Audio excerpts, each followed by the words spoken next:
Hello दोस्तों, welcome back to the channel Srishti study pointed. यहाँ पर मैं इंपॉर्टेंट क्वेश्चन फिर से लेकर आई हूँ। स्टाफ नर्स का जो एग्ज़ाम होने वाला है, यूपी पीएससी के थ्रू जो एग्ज़ाम हो रहा है उससे रिलेटेड बहुत सारे क्वेश्चन हैं। यहाँ पर बहुत इंपॉर्टेंट क्वेश्चन हैं और आज मैं ऐसे क्वेश्चन लेके आई हूँ जो आप लॉजिक लगा कर भी उनके आंसर दे सकते हैं। फिलहाल शुरू करते हैं। पहला question, what is the term for a device used to take a place of a missing body part. ठीक है, यानी कि अगर आपकी बॉडी का पार्ट जो है कोई मिस हो गया है, यानी कि जैसे अपंगता आ जाती, कोई एक्सीडेंट वगैरह हो जाए तब, तो कोई आपके लिए जो है आर्टिफिशियल अंग आपकी बॉडी में लगाया जाता है। जैसे हाथ किसी का कट जाता है तो उसमें आर्टिफिशियल हाथ लगा दिया जाता है, पैर के साथ दिक्कत हो जाती है तो पैर लगा दिया जाता है। तो उसकी जो यहाँ पर कौन सी टर्म यूज़ करते हैं हम उसके लिए, वो पूछा जा रहा है। ठीक है, जो डिवाइस यूज़ कर रहे हैं, जो भी डिवाइस लगाते हैं उसके लिए एक टर्म यूज़ करते हैं, उसे हम कहते हैं प्रोस्थेसिस। ठीक है, क्या कहते हैं? प्रोस्थेसिस कहते हैं। और जो हिंदी में इसे कहेंगे कृत्रिम अंग। कृत्रिम अंग तो लगते हैं आर्टिफिशियल, तो इस चीज़ को यहाँ पर याद रखिएगा। बच्चे कह रहे थे कि जो वीडियो है, पिछली जो वीडियोज़ हैं उनमें काफ़ी स्पीड में मैंने पढ़ाया है, तो कोशिश करूँगी कि यहाँ पर मैं आराम से आपको आंसर दे पाऊँ। अगला क्वेश्चन है, व्हेन अ क्लाइंट, क्लाइंट का मतलब यहाँ समझिएगा पेशेंट से है। ठीक है, पेशेंट से समझिएगा। When a client has left side weakness, अगर उसकी लेफ्ट साइडेड वीकनेस है, what part of a sweater is put on the first, कौन से पार्ट में वो सबसे पहले अपना स्वेटर पहनना की कोशिश करेगा, या सबसे पहले कौन सा, अगर उसकी लेफ़्ट साइड की जो वीकनेस है तो कौन सा हाथ उठाएगा सबसे पहले, तो वो सबसे पहले अपनी लेफ़्ट स्लीव को पहनना जो है वो कोशिश करेगा सबसे पहले कि मैं लेफ़्ट हाथ वाली अपनी जो स्लीव है वो पहन लूँ, आस्तीन है ना, क्योंकि लेफ़्ट साइड उसकी वीक है। तो ये लॉजिक वाला क्वेश्चन है और इसको याद कर लीजिएगा। बहुत से बच्चे ये सोचेंगे कि लेफ़्ट साइड उसकी वीक है तो लेफ़्ट साइड का पार्ट जो है वो उसको बाद में उसकी आस्तीन पहनेगा अगर स्वेटर पहना जाए। नहीं, जो वीक है साइड, उसी साइड की आस्तीन को ही पहले पहनने की कोशिश करेगा। अगला है, it is appropriate for a nurse, aides मतलब होता है कि सहायिका जो होती है, नर्स की नर्स सहायिका, to share the information regarding the client status. अगर कोई भी उनका जो पेशेंट है उसका स्टेटस जो है वो किसको शेयर करेगी, जब भी कभी करेगी तो वो अपने जो नेक्स्ट शिफ्ट वाला कोई स्टाफ होगा उसको शेयर करेगी कि इस पेशेंट के साथ ये दिक्कत है, उसको ये दवा दी जा रही है, ये प्रिस्क्राइब की हुई है, अगले आपको इतने टाइम में ये वाली दवा इस टाइम में देनी है। तो the staff on the next shift उसके साथ ये अपनी बातें उस क्लाइंट की शेयर करेगी, स्टेटस जो उसका क्लाइंट का होगा। अगला है, when helping a client who is recovering from a stroke, उसे कोई स्ट्रोक आया है यानी कि पैरालिसिस का या जो भी, और फिर वो वॉक करने की, चलने की जो है कोशिश कर रहा है, तो the nurse aide should assist. तो जो नर्स एड है वो क्या असिस्ट करेगी, तो वो उसकी क्या करेगी, जो क्लाइंट है उसको जो उसकी प्रॉब्लम है उसको सॉल्व करने की कोशिश करेगी। तो on the clients week side, जो भी उसकी वीक साइड होगी, जिस साइड से उसे प्रॉब्लम हो रही होगी उसमें उसकी हेल्प करेगी नर्स, है ना। अगला है यहाँ पर, nurse aide is caring for a client, एक क्लाइंट की वो हेल्प कर रही है जो नर्स सहायिका होती है, और who is agitated the nurse aide should, तो नर्स को क्या करना चाहिए, अगर मतलब जो आपका पेशेंट है वो थोड़ा सा अग्रेसिव स्वभाव का है, थोड़ा तेज़ स्वभाव का है, तो आपको क्या करना चाहिए, तो होगा आप टॉक इन अ स्लो, धीरे, काम एंड रिश्योरिंग मैनर, बहुत ज़्यादा आश्वस्त तरीके से और धीरे आराम से आप उससे बात करेंगे जिससे कि वो अग्रेशन में ना आए पेशेंट आपका। तो यहाँ पर इस तरह से, पेशेंट का मतलब ये नहीं है, क्लाइंट का मतलब ये होता है कि अगर दवा लेने भी कोई व्यक्ति आया है तो उसके साथी से भी यहाँ पर बात हो रही है कि साथी जो आते हैं वो एकदम, आपने देखा हॉस्पिटल में आते चीखना चिल्लाने लगते हैं, उसको लेकर भी है यहाँ पर। अगला है, the purpose for padding side rails on the client bed is to भी, तो ये जो पेडिंग साइड मतलब एक साइड में पेडिंग कर देना है क्लाइंट के बेड पर, तो वो क्या है, उसके लिए ये है कि क्लाइंट को जो है इंजरी ना हो, protect the client from injury, है ना, उसको चोट ना लगे, इसीलिए एक साइड में क्या होता है उसके पैडेड कर देते हैं या कुछ ऐसी सी चीज़ लगा देते हैं जिससे वो अगर धोखे से साइड में गिरने भी लगे या कुछ हो तो उसको चोट ना लगे, इस तरह से है। अगला है exercises that move each muscle and joint. अगर हम ऐसी एक्सरसाइजेज करें जो हमारी मसल्स और जॉइंट्स के मूवमेंट को लेकर जो है वर्क कर रही हैं, तो उस एक्सरसाइजेज को या उसको हम क्या कहते हैं, उस एक्सरसाइज को तो हम कहते हैं रेंज ऑफ मोशन। क्या कहते हैं उसको? Range of motion. मसल्स और जॉइंट्स की एक्सरसाइज, जॉइंट्स के मूवमेंट के लिए जो एक्सरसाइज होती है उसके बारे में यहाँ पर बात हो रही है। How can the nurse aide best help a client who is not accepting a loss. मतलब जो क्लाइंट जो है अपने लॉस को एक्सेप्ट नहीं कर पा रहा है, तो नर्स का सबसे अच्छा रोल क्या होता है कि वो अपने क्लाइंट की हेल्प कर पाए। तो उसको ये है कि वो क्लाइंट को इनकरेज करे टॉक करने के लिए, बात करने के लिए। अगर आप अपने लॉस को एक्सेप्ट नहीं कर पा रहे हैं तो आप बात करेंगे, आपका जो मन का बोझ है वो हल्का होगा और आप जो है उस चीज़ से उबर कर आएंगे। तो यहाँ पर आप अपने क्लाइंट को बोलने के लिए कहें कि जो भी मन में है उसको बोले। फिर यहाँ पर आ गया ये हेमलिच मैन्यूवर, जो एब्डोमिनल थ्रस्ट है, यानी कि हम अपने पेट में खिंचाव को लेकर जो बात हो रही है वो एक क्लाइंट के लिए यूज़ किया जाता है। तो क्या कहलाता है वो? तो यहाँ पर उसे हम कहते हैं ए ब्लॉक्ड एयरवेज, यानी कि हम जैसे पेट में सांस लेने को या वो, तो जो एयरवेज है अगर ब्लॉक्ड एयरवेज है, इस वजह से हम उसको इस तरह से बात यहाँ पर करते हैं। अगला यहाँ पर है the best communicate with a client. आप अपने क्लाइंट के साथ सबसे अच्छी तरह से बात करने को लेकर बात यहाँ की जा रही है। हु इज़ टोटली डीफ, जो बिल्कुल नहीं सुन पा रहा है, तो आप अपने क्लाइंट से किस तरह से बात करेंगी, नर्स को कौन सा तरीका अपनाना चाहिए। तो जब वो टोटली सुन ही नहीं पा रहा है, आप कुछ कहना चाह रही हैं, तो सबसे अच्छा तरीका है राइट आउट इन्फॉर्मेशन। आप उसे लिख कर अपनी बात बताएं कि आप क्या कहना उससे चाह रहे हैं। अगला यहाँ पर प्रश्न है कि the nurse is asked by a confused client what day is. अगर आपसे कोई क्लाइंट आपका पूछ रहा है कि डे क्या है, जो आपका पेशेंट है वो कंफ्यूज्ड है कि आज दिन कौन सा है, तो नर्स को क्या करना है? तो नर्स को क्या करना है? नर्स को करना है डे, जो कैलेंडर पर डेट है उसको पॉइंट करके बताना है कि ये देखिए डेट है, और डेट के बारे में बोलना भी है, साथ में बोलना भी है आपको कि आज ये डेट है, और कैलेंडर पर आपको मार्क करके भी बताना है कि आज ये डेट है, जिससे कि उसे बिल्कुल कंफर्म हो जाए कि हाँ कैलेंडर में डेट है और ये बोल रही है तो बिल्कुल सही बात है। अगला यहाँ पर क्वेश्चन है, बने रहिएगा दोस्तों वीडियो में, और वीडियो अच्छी लग रही है तो लाइक कीजिएगा, दोस्तों में शेयर भी कर दीजिएगा। बहुत सारे क्वेश्चन है, बहुत इंपॉर्टेंट क्वेश्चन है और इंटरेस्टिंग क्वेश्चन भी हैं, बिल्कुल पूरे नर्सिंग से रिलेटेड हैं।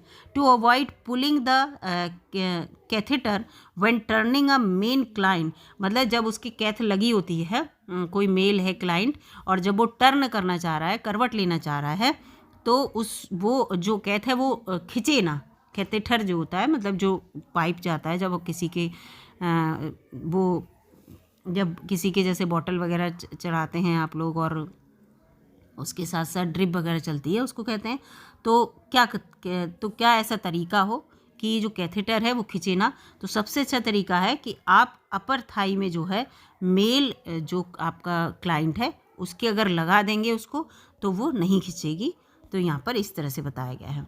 ए nurse aide can assist client with their spiritual needs. Spiritual need मतलब आध्यात्मिक नीड अगर किसी को है तो आप किस तरह से उसको असिस्ट करेंगे, यहाँ पर किस तरह से आप उसको बताएंगी।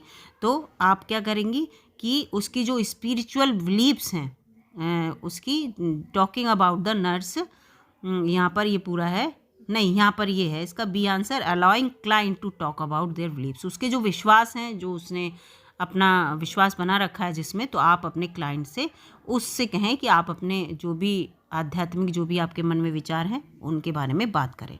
इस तरह से आप अपने क्लाइंट से जो है बिल्कुल खुलकर बात कर पाएंगे और उसके मन की बात समझ पाएंगे। A nurse aide must wear gloves when, nurse को कब ग्लव्स पहनने चाहिए? हर हाल में कि हाँ ग्लव्स पहनने चाहिए। तो डूइंग पेरी केयर के टाइम में उसे जो है ग्लव्स हर हाल में पहनने चाहिए। अगला है when getting ready to dress a client a nurse aide should be. जब आप क्लाइंट को एक कपड़े पहनाकर गेट रेडी करना चाह रहे हैं तो क्या होना चाहिए? तो यहाँ पर क्लाइंट को आपको चॉइस देनी चाहिए कि वो क्या पहनना चाह रहा है। Give the client a choice of what to wear, उसे क्या पहनना है, आप अपने क्लाइंट को चॉइस दीजिए वो क्या पहनना चाह रहा है। अगला है if a nurse aide discover fire in a client room, अगर उसे ये लगता है कि उसके पेशेंट के रूम में आग लग गई है तो सबसे पहले उस नर्स को क्या काम करना चाहिए? तो सबसे पहले रिमूव द क्लाइंट, अपने क्लाइंट को वहाँ से हटाना चाहिए। खिड़की दरवाजे ये सब बाद में खुल जाएंगे, लेकिन सबसे पहले अपना, और आपने देखा भी होगा जब कहीं ऐसा हॉस्पिटल में कोई बात होती है तो सबसे पहले पेशेंट्स जो हैं वो शिफ्ट किए जाते हैं दूसरी जगह। अगला यहाँ पर प्रश्न है in order to communicate clearly with a client who has hearing loss, जिसके पास हियरिंग लॉस है, तो सुनने में थोड़ी क्षमता जिसकी कम है, ठीक है, तो आप किस तरह से उसके कम्युनिकेट करेंगे? द नर्स को क्या करना चाहिए यहाँ पर है, तो क्या करेंगे आप जो हैं यहाँ पर look directly at the client when speaking, मतलब क्लाइंट जो है पूरी तरह से ऐसा नहीं कि नहीं सुन पा रहा है, कम सुन पा रहा है, तो आप जब भी बात करेंगे तो क्लाइंट के सामने देखते हुए बात करेंगे, जिससे कि वो आपके लिप्स मूवमेंट से भी ये समझ पाए कि आप क्या बोल रहे हैं, ठीक है, जब आप बोलें। इसके साथ साथ अगला है which of the following stage of dying is usually the final stage, final stage, मरने की फाइनल स्टेज जो है वो क्या कहलाती है?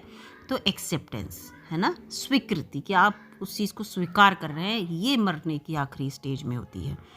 अगला है इफ़ अ क्लाइंट सेज, अगर एक क्लाइंट है आपका, पेशेंट ये कहता है कि गॉड उसे पनिशमेंट दे रहा है, उसे सज़ा दे रहा है, वाई मी, मुझे ही क्यों दे रहा है, तो नर्स को क्या करना चाहिए? तो नर्स को क्या है, बहुत आराम से उसे सुनना चाहिए, लिसन क्वाइटली, जो वो कह रहा है अपने मन के भाव, उसके भाव को पूरा सुनना चाहिए, जिससे कि उसका मन जो है वो हल्का हो सके। अगर आप उसे इग्नोर मत करिए, बिल्कुल ये भी मत कहिए हाँ भगवान ऐसा है वैसा है, ऐसा नहीं, और ना ही आप उस पर जोक्स बनाइए कि तुम किस तरह की बातें कर रहे हो, आप उसकी बात को आराम से सुनिए। द रोल ऑफ द, यहाँ पर लिखा है पूरा, एम्बर्ट्समैन इज़ टू, एम्बर्ट्समैन का जो रोल है वो क्या है? तो यहाँ पर है work with the nursing home to protect clients right, जो क्लाइंट्स के राइट हैं उनको प्रोटेक्ट करने की यहाँ पर बात की गई है। अगला यहाँ पर है द नर्स एड्स, पूरा लिखा है who is active in her church is assigned to care a client who is not a member of any religious, वो किसी भी रिलीजियस ग्रुप का मेंबर नहीं है आपका क्लाइंट, तो नर्स को क्या करना चाहिए? तो नर्स को क्या करना चाहिए? रिस्पेक्ट द क्लाइंट बिलीव, जो क्लाइंट जिसमें भी विश्वास रखता है वो उस पर रिस्पेक्ट करनी चाहिए कि हाँ आप जिस भी धर्म के हैं मैं उसकी रिस्पेक्ट करती हूँ, और अपने धर्म या किसी भी धर्म के बारे में कभी भी आप स्टार्ट ना करें कि ये धर्म अच्छा है ये धर्म खराब है, ये बातें बिल्कुल भी ना करें। यहाँ पर ये है। अगला क्वेश्चन है the nurse it's notice that a client mail has been deliver to the client room, client की जो मेल है वो क्लाइंट के रूम में ही डिलीवर हो गई है, तो नर्स को क्या करना चाहिए? तो नर्स को क्या करना चाहिए? नर्स को ये है कि यहाँ पर give the client to unopen mail and offer help as needed, ठीक है, जैसे भी क्लाइंट को जो भी है वो अनओपन मेल है वो दे देनी चाहिए, और जितनी भी उसे ज़रूरत है क्लाइंट को उसकी हर हाल में क्लाइंट की हेल्प करनी चाहिए। विच of the following is the correct measurement of urinary output, urinary output का सबसे करेक्ट मेजरमेंट कौन सा है? तो वो है 300 cc, ठीक है। अगला प्रश्न है the client offers a nurse at a $20 bill as a thank you, thank you के रूप में अगर वो आपको पैसा देना चाह रहा है कोई क्लाइंट, तो नर्स को क्या करना चाहिए उस टाइम में? तो उसे क्या कहना चाहिए? नर्स को पोलाइटली रिफ्यूज़ द मनी, आप मना कर दीजिए आराम से कि नहीं हम पैसे नहीं लेते हैं, ये सेवा भाव है हमारा, या हम यहाँ नौकरी करते हैं हमें सैलरी मिलती ही है, हमें पैसे की ज़रूरत नहीं है, तो थैंक यू के रूप में आप पैसे ना लें। 25वां क्वेश्चन है all of the following situations are example of abuse और नेगलेक्ट एक्सेप्ट, मतलब क्या चीज़ मना करने की है? तो देखिए यहाँ मना, इनमें से एक जो ये है, तो यहाँ पर ये देखिए लीविंग अ क्लाइंट अलोन, आप बाथरूम में नहीं रख सकते, छोड़ थोड़ी जाएंगे, ना ही आप ऐसा कर सकते हैं कि क्लाइंट का जो मील है उसको आप रोक लें या उसको ना दें, और गीले और जो है बेकार बेड पे भी नहीं छोड़ सकते, ये सब बातें गलत हैं। जबकि सही बात यहाँ पर क्या है कि जो भी डॉक्टर ने आपको प्रिस्क्राइब किया है उस ऑर्डर में आप पेशेंट के साथ जो है उसको दवा दारू देंगे, ये सब इसमें है। अगला है if a client is sitting in a chair, अगर एक क्लाइंट इन अपने रूम में मास्टरबेटिंग कर रहा है, कोई भी क्लाइंट है, तो नर्स को क्या करना चाहिए? तो नर्स को क्या कर देना चाहिए? उसे अकेले छोड़ देना चाहिए क्लाइंट को, और उसे प्राइवेसी देना चाहिए। ये क्वेश्चन जो है मेल क्लाइंट के बारे में है। To convert 4 ounce of juice to millilitre, the nurse को कैसे मल्टीप्लिकेशन करना है? तो उसको मल्टीप्लिकेशन यहाँ पर करना है 4 into 30 ml करके। अगला है यहाँ पर, ये कैलकुलेशन के बारे में था। In giving care according to the client bill of rights, nurse को क्या करना है यहाँ पर? अगर उसके क्लाइंट के बिल के राइट के बारे में है तो यहाँ पर ये है पूरा, यहाँ पर अभी 1 मिनट, तो इसका यहाँ पर आंसर पूरा है, provide privacy during client personal care. जब आप क्लाइंट की पर्सनल केयर कर रही हैं तो प्राइवेसी को मेंटेन रखेंगी, ऐसे नहीं कि उसकी कोई भी बात आप बाहर लीक आउट करेंगी। The last sense of dying of a dying client will loss is, जो लास्ट सेंस है किसी भी क्लाइंट का, वो कौन सा लॉस हो जाता है? तो वो हियरिंग वाला जो सेंस है ये लॉस हो जाता है जब कोई क्लाइंट मरने की कंडीशन पे होता है। तो अगला है यहाँ पर, एक client wakes up during the night and ask for something to eat. अगर एक क्लाइंट रात में उठ जाता है और कुछ खाने को कहता है तो नर्स को क्या करना चाहिए? तो उसे क्या करना चाहिए? उसे यहाँ पर चेक क्लाइंट डाइट, क्लाइंट की डाइट को चेक करें कि उसे खाने में आखिर क्या दिया गया था, क्या दिया जाना है। उसको जो भी उसके नरिशमेंट है उसको ऑफ़र करने से पहले, ऐसा नहीं जैसे ही रात में उसने कहा मुझे खाने को दे दो, आपने दे दिया, पता चला नुकसानदेह है, तो उसको पहले उसकी जो भी डाइट है वो आपको चेक करनी पड़ेगी। अगला यहाँ पर है क्वेश्चन, 31वां क्वेश्चन है, the normal aging process is best define as the time when. तो यहाँ पर ये है कि जो हमारे नॉर्मल बॉडी फंक्शन हैं और सेंसेस हैं वो क्या होते हैं? वो डिक्लाइन होने लगते हैं, और इससे हमें पता चलने लगता है कि हमारी जो एज है वो बढ़ रही है। तो ये इसको डिफ़ाइन करता है ना, क्योंकि जब यंग एज में होते हैं तो हमारा वर्क करने की प्रोसेस अलग होती है, फंक्शंस अलग होते हैं, हम अच्छे से, और जब हमारी एज बढ़ती जाती है तो सेंसेस भी हमारे कम होने लगते हैं, चीज़ें भूलने की आदत आने लगती है। इसके साथ साथ जो वर्क करने की प्रोसेस है, कोई भी घर का काम या कुछ कर रहे हैं तो वो स्लो हो जाती है। अगला है, if a client is confuse, अगर कोई क्लाइंट कन्फ्यूज़ है तो नर्स को क्या करना चाहिए? तो उसकी क्लाइंट की हेल्प करें, रिकॉग्नाइज फैमिलियर लोग थिंग्स, जो उसके चारों ओर की चीज़ें हैं उनको पहचानने में, लोगों को पहचानने में उसकी हेल्प करनी चाहिए कि देखिए ये वो हैं, ये आपसे उस दिन मिलने आए थे, आप इन्हें भूल रहे हैं, ये चीज़ है, ये वो चीज़ है, जिससे कि उसकी अपनी याददाश्त जो है वो आ सके। What is the process of restoring a disabled condition is highest level of functioning possible। यहाँ पर तो अगर कोई भी व्यक्ति जो डिसेबल पर्सन है उसको उसके काम करने के हाईएस्ट लेवल पे पहुँचने के लिए आपकी सबसे अच्छा फंक्शनिंग प्रोसेस क्या है? तो वो है रिहैबिलिटेशन। ठीक है, रिहैबिलिटेशन सबसे इम्पॉर्टेंट है यहाँ पर, और होता भी इन लोगों के लिए रिहैबिलिटेशन है। व्हेन चेंजिंग एन अनस्टेराइल्ड ड्रेसिंग, अगर आप किसी अनस्टेराइल ड्रेसिंग को चेंज कर रहे हैं, द नर्स को क्या करना चाहिए सबसे पहले? तो बिफोर एंड आफ्टर, ये पूरा यहाँ पर है, बिफोर द प्रोसीजर, आफ्टर नहीं, before and after removal of soiled dresses and after the procedure. पूरा जब आप किसी भी अनस्टेराइल ड्रेसेस को चेंज कर रहे हैं तो नर्स को क्या करना चाहिए? जो हैंड है आपके पहले बाद में हर बार आपको अपने हाथ धोने चाहिए। ये प्रोसीजर आप कर रहे हो अगर, तो इस तरह का जो कि इन्फेक्शन फैलाने की जिससे चांसेस हों। अगला है, clean bed lines placed in a client bedroom but not use. तो उनको क्या करना चाहिए? जो क्लीन बेड लाइनन है, तो क्लीन बेड लाइनन भले ही यूज़ नहीं है लेकिन उन्हें क्या करना चाहिए? उनको यूज़ नहीं करना है। Put in the dirty लाइनन container, जो डर्टी लाइनन कंटेनर है उसमें आप रख दीजिए, और ऐसा नहीं है कि आप उसको दोबारा यूज़ कर लें, दोबारा यूज़ आप नहीं करेंगे उसको, भले ही चाहे वो यूज़ नहीं है। अगला है, the nurse did find a conscious client lying in the bathroom floor. एक आपको बाथरूम फ्लोर पे अपना जो है क्लाइंट गिरा हुआ मिल रहा है, तो नर्स को सबसे पहले क्या करना चाहिए? तो सबसे पहले अपने असिस्टेंट को कॉल करना चाहिए। कहाँ से? From the nurse in charge. कोई भी नर्स इंचार्ज है तो उससे ये कहना चाहिए एक असिस्टेंट मुझे जल्दी से भेजिए, मुझे हेल्प की ज़रूरत है। अगला है if a nurse aide find a client who is sad और क्राइंग। अगर आप देख रहे हैं कि आपका पेशेंट दुखी है और रो रहा है तो नर्स को क्या करना चाहिए यहाँ पर? तो नर्स से क्या करना चाहिए? नर्स से उससे पूछना चाहिए कि क्या गलत हुआ है तुम्हारे साथ, उससे ज़रूर पूछना चाहिए। Ask a client if something is wrong. Client have a right to, client के पास कौन सा अधिकार हुआ है इसमें से? तो देखिए have access to a telephone, केवल टेलीफोन पे बात करने का अधिकार है अगर हॉस्पिटल में आप हैं, लेकिन आप ना ही वहाँ स्मोक कर सकते हैं, ना ही ऐसा नहीं है कि आपको हॉस्पिटल मिला तो इधर उधर घूम सकते हैं, और ना ही आप दूसरे क्लाइंट की मेडिकल रिपोर्ट देख सकते हैं। तो केवल क्या है अधिकार? आपको फ़ोन करना है कहीं तो आप फ़ोन कर सकते हैं, तो इसका बी उत्तर है। इसके बाद है proper use of a waist restraint require that nurse aide. तो यहाँ पर इसमें पूरा है कि ये, इसको अभी देखते हैं, एक मिनट। अच्छा हाँ, ये है tie restraint to a side rail. Side rail में आप इसको अच्छे से बांध दीजिएगा जिससे कि जो पेशेंट है वो सेफ रहे।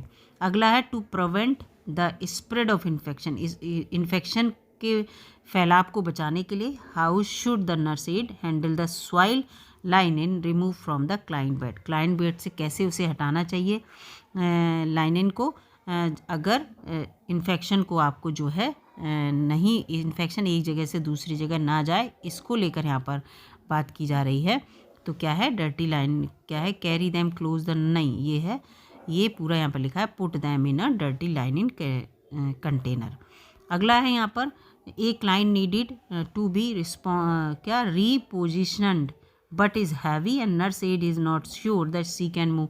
मतलब क्लाइंट का वज़न बहुत ज़्यादा है और वो अपनी दूसरी पोजीशन में आना चाह रहा है, तो नर्स को क्या करना है? तो नर्स को क्या है, दूसरी नर्स को बुलाना है हेल्प के लिए। तो यही लिखा है ask another nurse aide to help.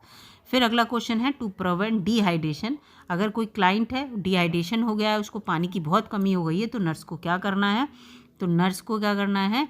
Nurse को ये देना है wake the client early during the night to the offer fluid. नहीं, इसका नहीं है, यहाँ पर है ऑफर फ्लूइड फ्रिक्वेंटली। लगातार फ्लूइड फ्रिक्वेंट करना है, फ्लूइड जो है देते रहना है जब क्लाइंट जाग रहा है तब। जब क्लाइंट जाग रहा है तो उसको फ्लूइड देते रहना है, यहाँ पर ये है, जिससे कि डिहाइड्रेशन उसका कम हो सके। अगला क्वेश्चन है when transferring a client most of the client weight should be suppose by the nurse add.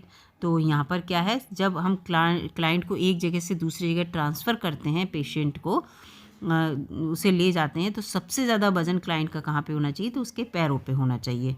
इस चीज़ को ध्यान रखें, सिर की तरफ ना हो। अगला क्वेश्चन है to be sure that a client weight is measured accurately. अगर आप चाह रहे हैं क्लाइंट का वेट जो है आप बिल्कुल एक्यूरेट मेज़र करें कि कितना बढ़ रहा है कितना घट रहा है, तो आपको वेट कब करना चाहिए? तो at the same time of day. अगर आज जितने बजे वेट ले रहे हैं तो कल भी सेम उसी टाइम पर आप वेट लें। डेली अगर आप बिल्कुल सेम टाइम पर वेट लेंगे तो आपको वेट का मेज़रमेंट बिल्कुल सही मिलेगा कि बढ़ रहा है कि घट रहा है weight. How many tips does a squad cane based have. तो यहाँ पर 4 इसका उत्तर होगा। अगला यहाँ पर है before taking a oral temperature. आप किसी के मुंह से जैसे थर्मामीटर माउथ में लगाकर टेम्परेचर लेना चाहते हैं क्लाइंट का, लेकिन उसने अभी कोल्ड ड्रिंक पी है, तो कितनी देर बाद आपको जो है वो उसका टेम्परेचर लेना है, यानी कि उसका तापमान बॉडी का लेना है।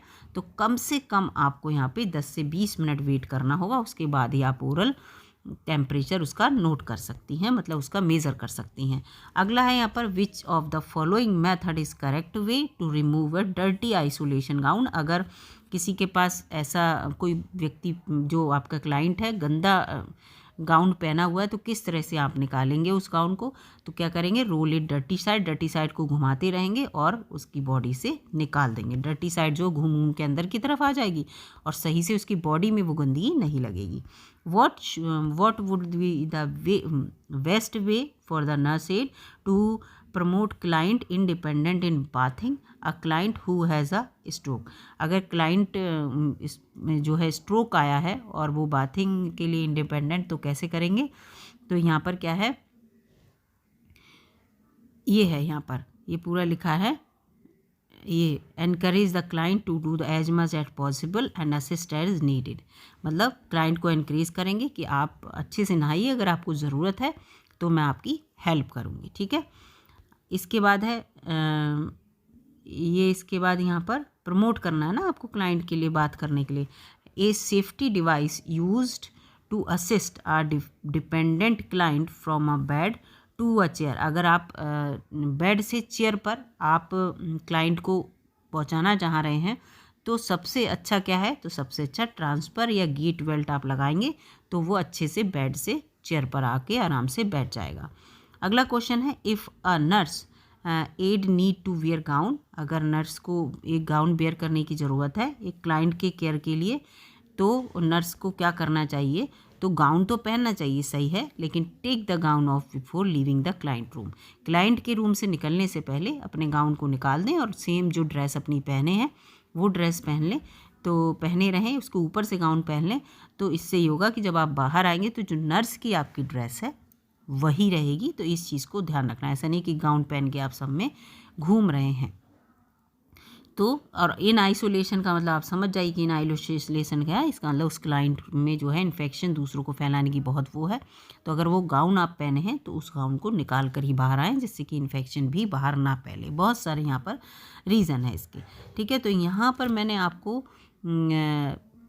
जो क्वेश्चन है बहुत 50 क्वेश्चन यहाँ पर पूरे बताने की कोशिश की है। देखिए 50 क्वेश्चन है, इसके बाद आगे भी क्वेश्चन दिए हैं, फिलहाल मैं आपको यहाँ पर 50 क्वेश्चन ही बता रही हूँ। आगे जो क्वेश्चन है वो मैं आपको अपनी अगली वीडियो में बताऊंगी। अगर आपको वीडियो अच्छी लगी है, क्वेश्चन अच्छे लगे हैं तो लाइक कीजिएगा और चैनल पर नए हो तो सब्सक्राइब कर लीजिएगा। मिलूंगी अगली वीडियो में, तब तक के लिए नमस्कार।